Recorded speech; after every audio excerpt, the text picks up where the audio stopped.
Babylon was once the most powerful city on earth. Not just powerful, but overwhelming. A place so vast, so structured, and so disciplined that people believed it would outlive every rival, every war, and every generation that built it. Its walls towered over the land like a declaration of dominance. Its streets were ordered with precision. Its laws reached into every part of life, from merchants and soldiers to fathers and kings. In Babylon, wealth flowed like a river. Authority felt permanent, unshakable, almost divine. And yet, the most unsettling part of Babylon's story is not how it rose. It's how it faded. Because Babylon did not collapse in fire and chaos the way great empires are supposed to. There was no single night of destruction. No final battle people could point to and say, "This is where it ended." Instead, it happened slowly, quietly, almost invisibly, until one day the greatest city in the world was no longer feared, no longer obeyed, and eventually no longer remembered the way it once was. And that raises a question that has echoed through history for centuries. What could possibly cause a civilization that strong to disappear without resistance? What could take a city that ruled the world and reduce it to silence? Before we go deeper, drop a comment and let me know where you're watching from. I always love to see how far these stories reach. And don't forget to like and subscribe so you don't miss videos like this. Because what you're about to hear isn't just history, it's a warning. The truth behind Babylon is not just about an ancient city. It's about power. It's about belief. And it's about the moment when people stop holding on to both. Because when that moment comes, even the greatest empires don't fall from the outside. They fall from within. And once that process begins, it cannot be reversed. It cannot be stopped. It can only be watched as it unfolds. And by the time anyone realizes what's happening, it's already too late. Because what Babylon lost was not its walls, not its wealth, not even its rulers. It lost something far more dangerous, something no army can defend, and no king can rebuild once it's gone.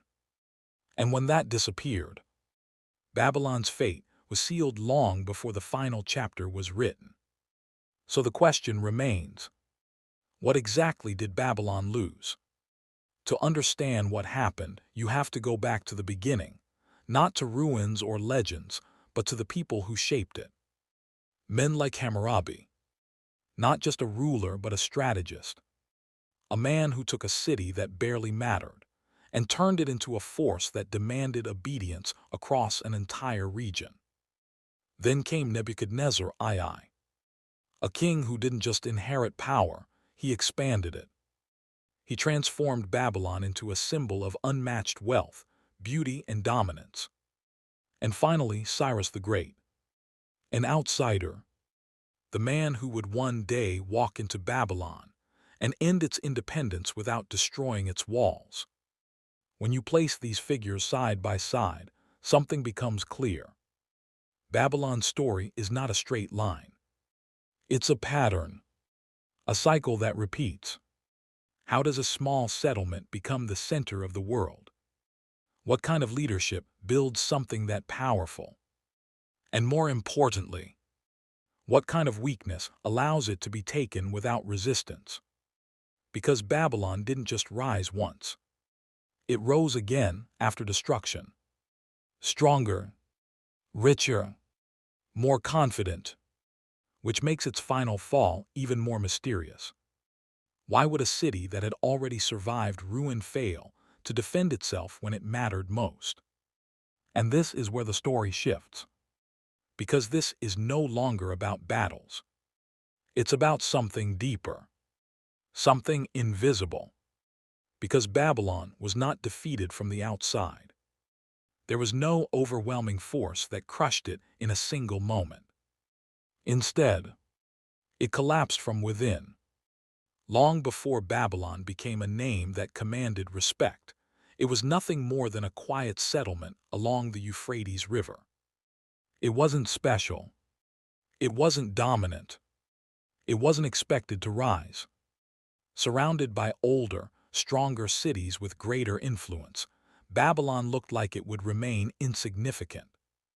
But it had one advantage: location. Because rivers don't just carry water. They carry trade, ideas, opportunity.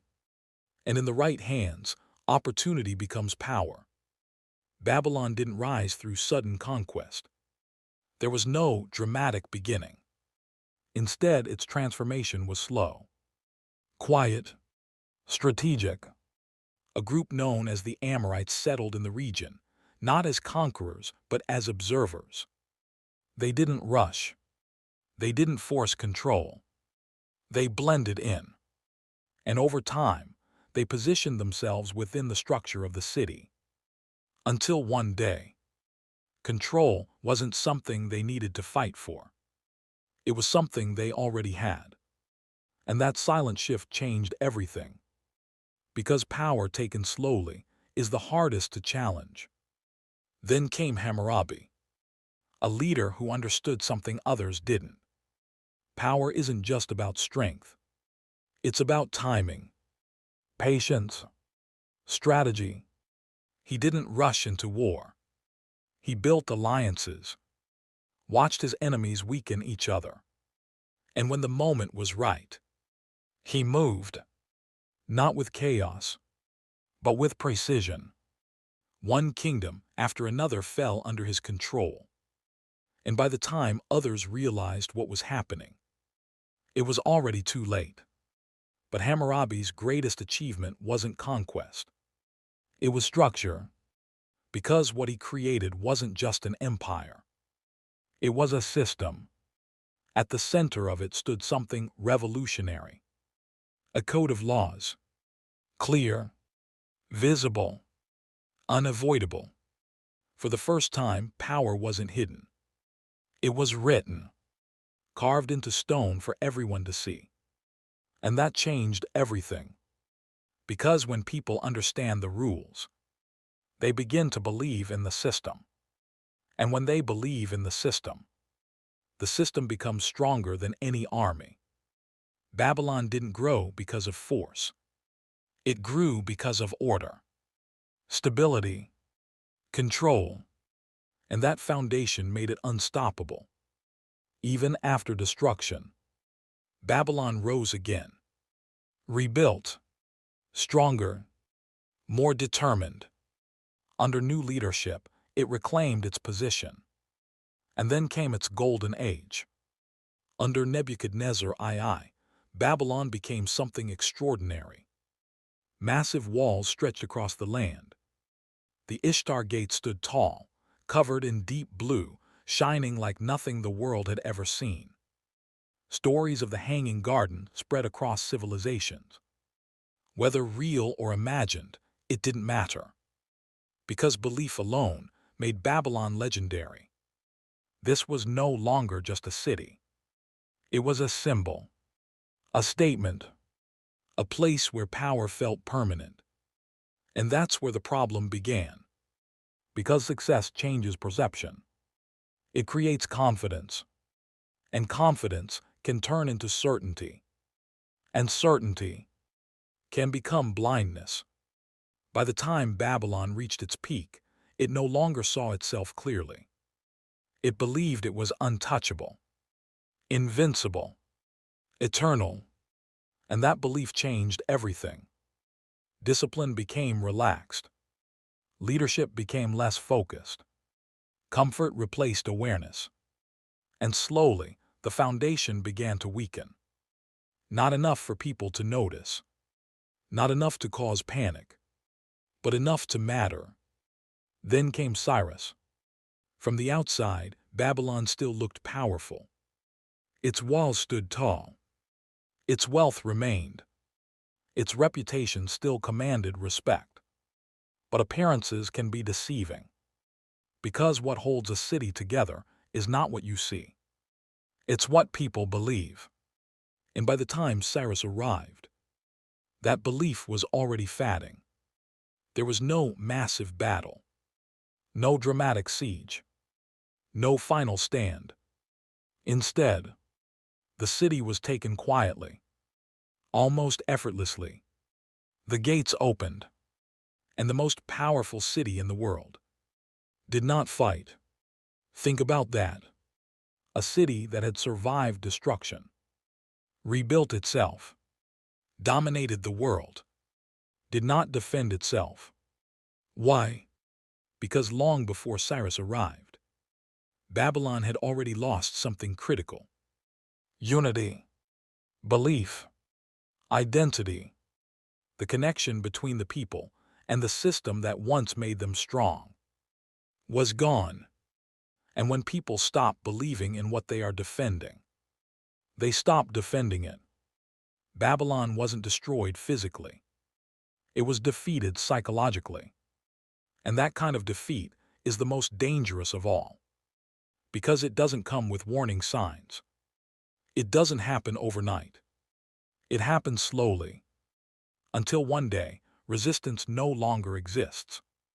And when that happens, power doesn't need to be taken. It's simply handed over. As time passed, Babylon didn't just fall. It faded. Its streets became empty. Its buildings turned to ruins. Its greatness became stories. And eventually, it became something even more powerful than a city. A legend, a symbol, a warning. Because what people remember isn't always what truly existed.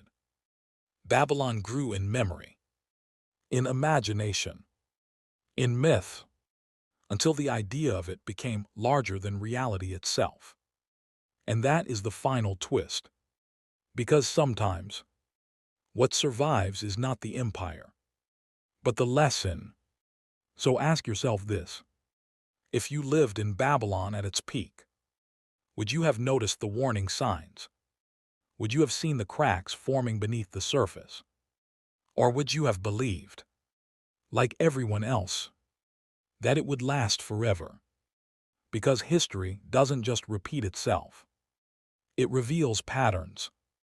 And Babylon is one of them. A reminder that power doesn't disappear overnight. It fades, quietly, slowly, from the inside out. If this story opened your eyes, don't forget to like and subscribe so you don't miss videos like this.